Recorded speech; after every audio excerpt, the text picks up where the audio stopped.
Baiklah, semalam Ketua Pembangkang Datuk Seri Anwar Ibrahim mendakwa seramai 114 hingga 115 ahli parlimen setuju untuk sidang parlimen diadakan segera dengan tumpuan menyelesaikan masalah COVID-19 dan ekonomi.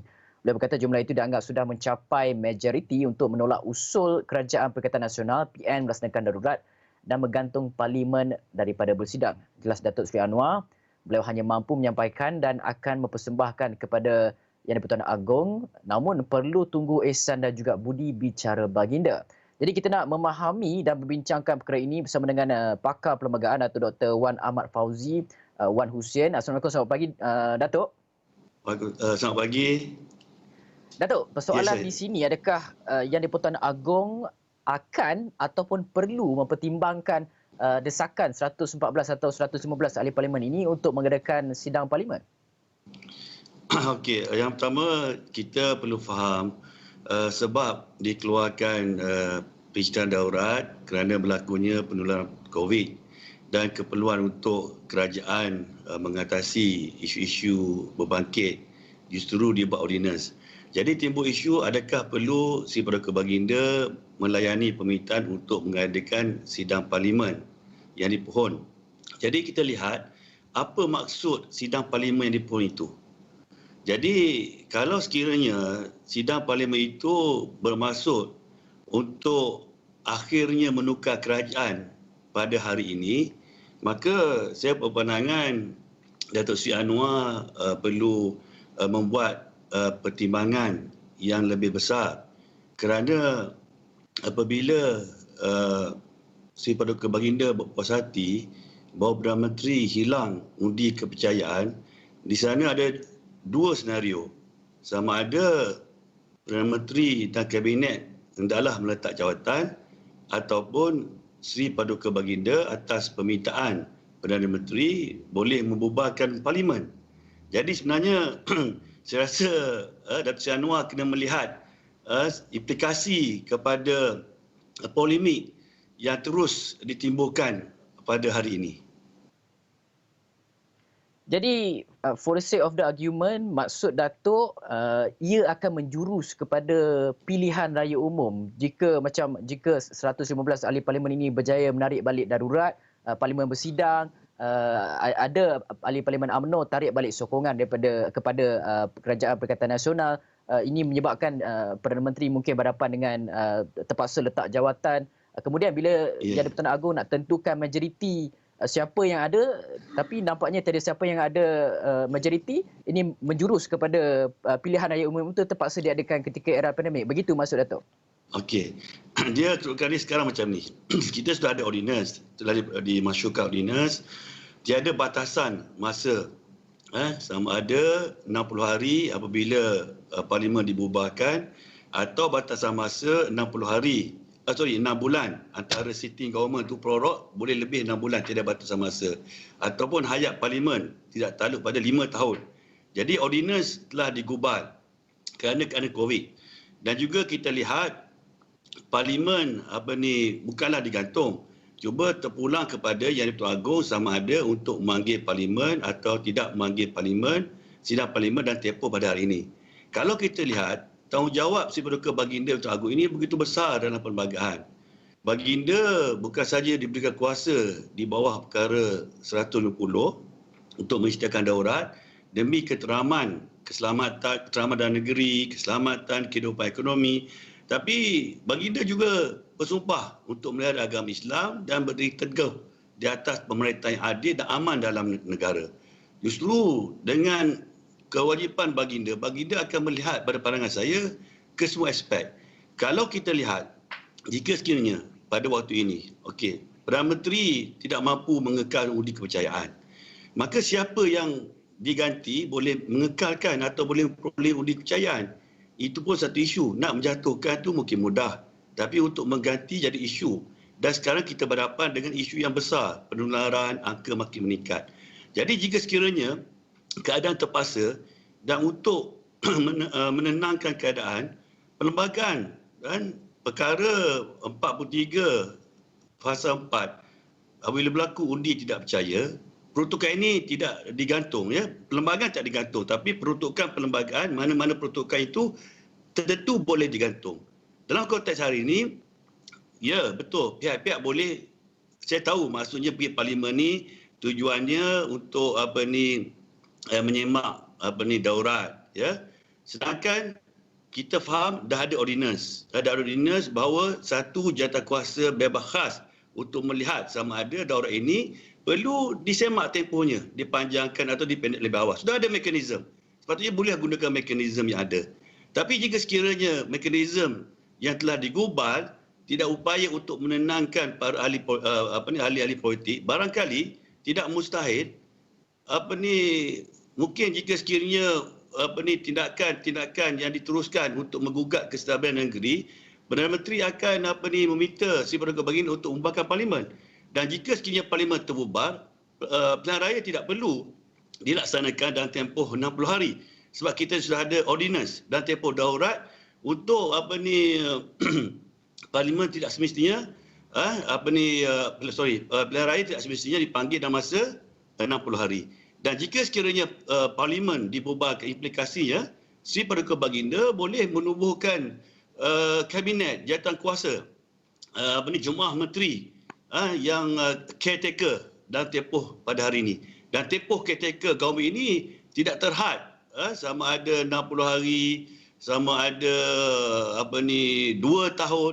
Sebab kita sekarang dalam keadaan yang daurat dan juga keperluan untuk mengadakan pilihan raya dalam tempoh tertentu telah diangkat, telah batasnya telah dibuka melalui ordinance yang digubal baru-baru ini. Dan Datuk, adakah Datuk melihat kepada desakan 115 ahli parlimen ini, bagaimana sebenarnya Yang di-Pertuan Agong boleh tentukan betul dakwaan Datuk Seri Ibrahim bahawa mempunyai angka itu untuk memastikan bahawa parlimen itu bersidang? Bagaimana Yang di-Pertuan Agong boleh menilai orang kata keabsahan angka itu, kerana kita fahamkan juga angka-angka sebelum ini juga pernah dibentangkan kepada kita semua. Ya. Perdana Baginda punya prerogatif sama ada perkara itu berlaku dalam sidang parlimen atau di luar sidang parlimen. Dan kita lihat amalan tersebut bukan lagi satu amalan yang luar biasa. Si Perdana Baginda boleh membenarkan, memperkenankan proses untuk menilai sama ada benar-benar Perdana Menteri hilang undi kepercayaan. Itu saja yang si Perdana Baginda perlu tentukan, ya, sama ada kerajaan pada hari ini masih mendapat kepercayaan atau tidak. Itu isu dia. Tapi saya ingin berkongsi implikasi daripada tindakan ini. Kita kena lihat lebih jauh lagi. Mungkin pada pandangan pembangkang, mereka melihat jika sekiranya Perdana Menteri hilang undi kepercayaan, maka si Perdana Baginda akan melantik Perdana Menteri baru. Tapi itu merupakan prerogatif Baginda di bawah perkara 43 fasa 4. Sama ada Baginda akan melantik Perdana Menteri baru atau Baginda pada masa ini boleh memperkenalkan atas permintaan Perdana Menteri pembubaran parlimen.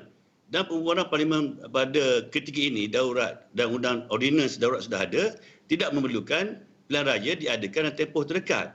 Jadi saya melihat prioriti ahli politik pembangkang, sebaiknya kita mengambillah nasihat Yang Tuan Agong, fokuskan dalam beberapa bulan ini saja.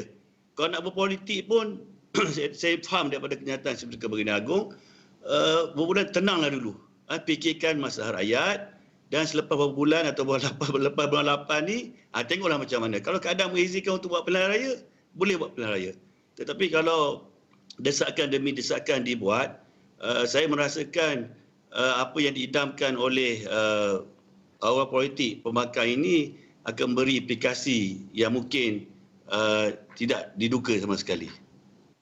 Jadi ini bermakna kesimpulan yang kita boleh bawakan di sini, maksud Datuk adalah kenyataan dikeluarkan oleh Datuk Seri Ibrahim mempunyai majoriti untuk laksanakan semula persidangan parlimen itu hanyalah bermotifkan politik dan mempunyai agenda lebih besar di belakang perkara tersebut, di sebalik mahu menjadi ejen semak dan imbang dalam proses kerajaan menangani pandemik COVID-19. Ya, saya berpandangan itulah hasrat sebenarnya itu lebih untuk menukar kerajaan yang sedia ada, kan? Dan saya juga memberi pandangan pada kerajaan Sidang parlimen boleh diadakan dan tempoh pada hari ini. Sebab dalam tempoh darurat, sidang parlimen tidak semestinya diadakan dalam bentuk yang formal. Perlembagaan membenarkan berhimpunnya ahli Dewan Rakyat dan Dewan Negara untuk mengadakan sidang parlimen. Dan pembentangan itu boleh dijuruskan perkara-perkara yang penting. Kerana standing orders masih ditentukan oleh kerajaan. Jadi kerajaan perlu mengimbangi permintaan dari pembangkang. Apa isu dia? Tapi kalau isu dia itu untuk mengemukakan undi tidak percaya kepada Perdana Menteri, maka pemimpin pembangkang perlu berhati-hati dengan tindakan mereka pada ketika ini. Kerana tak semestinya akan berlaku pertukaran government yang dengan pelantikan Perdana Menteri baru, tidak mustahil jika sekiranya keadaan memerlukan, Seri Paduka Baginda mempunyai prerogatif yang luas untuk memperkenalkan pembubaran parlimen dan pelantikan sebuah jumlah menteri caretaker atau interim dan tempoh daurat ni. Dan pelantikan ni bagaimana itu terserah kepada budi bicara Seri Paduka Baginda yang di-Pertuan Agong. Sama ada kerajaan unity ke apa, itu di luar daripada capaian ketika ini. Tapi saya berharap maksudnya berhati-hatilah supaya tindak tanduk kita pada ketika ini kan akhirnya memberi kata orang implikasi yang masing-masing sendiri tidak terduga kesannya. Dan Doktor, mungkin yang terakhir sekali, poin yang sering kali dimainkan oleh bukan sahaja pada pihak pembangkang tetapi juga beberapa individu, contohnya sebagai bekas Perdana Menteri Datuk Seri Najib Tun Razak, Datuk Seri Anwar Ibrahim juga pernah menyatakan poin ini yang sering kali dimainkan di media sosial dan sebagainya. Katanya betul banyak negara melaksanakan darurat tetapi tidak menggantung parlimen. Jadi bagaimana Datuk melihat perkara ini?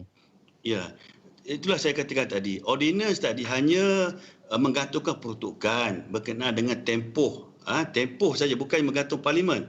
Parlimen boleh dipanggil oleh Seri Paduka Baginda atas nasihat Perdana Menteri pada bila-bila masa pada tempoh pada hari ini. Bukannya pergantungan parlimen. Mungkin istilah yang digunakan tu terlampau cepat dalam pengumuman Perdana Menteri baru-baru ini, memberi implikasi yang yang agak membimbangkan dalam kalangan ahli parlimen, seolah-olah tidak akan berlaku persidangan parlimen. Sebab tu saya kata tadi, sebenarnya parlimen tidak digantung. Parlimen sama ada dipanggil, diperorok atau dibubarkan.